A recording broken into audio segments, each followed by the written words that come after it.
هذه اسهل طريقه باش تخدم لاستيك في الكباب. طريقه سهله وبسيطه. اول حاجه كنشبروا العبار على اليد ديالنا كما كتشوفوا، كنخليو 1 سنتيم زايد على هذا الشكل هذا.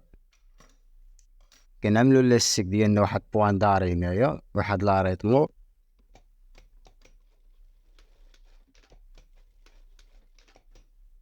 من بعد كنجيبوا الكم ديالنا، كنخليو 1 سنتيم زايد من الفوق على هذا الشكل هذا، كنطويوه على هذا الشكل، كنطويو الطاويه الثانيه كما كتشوفوا.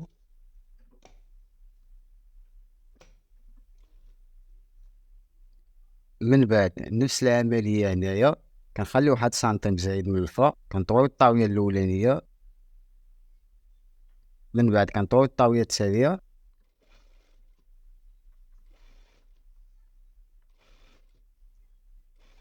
طريقه سهله وبسيطه.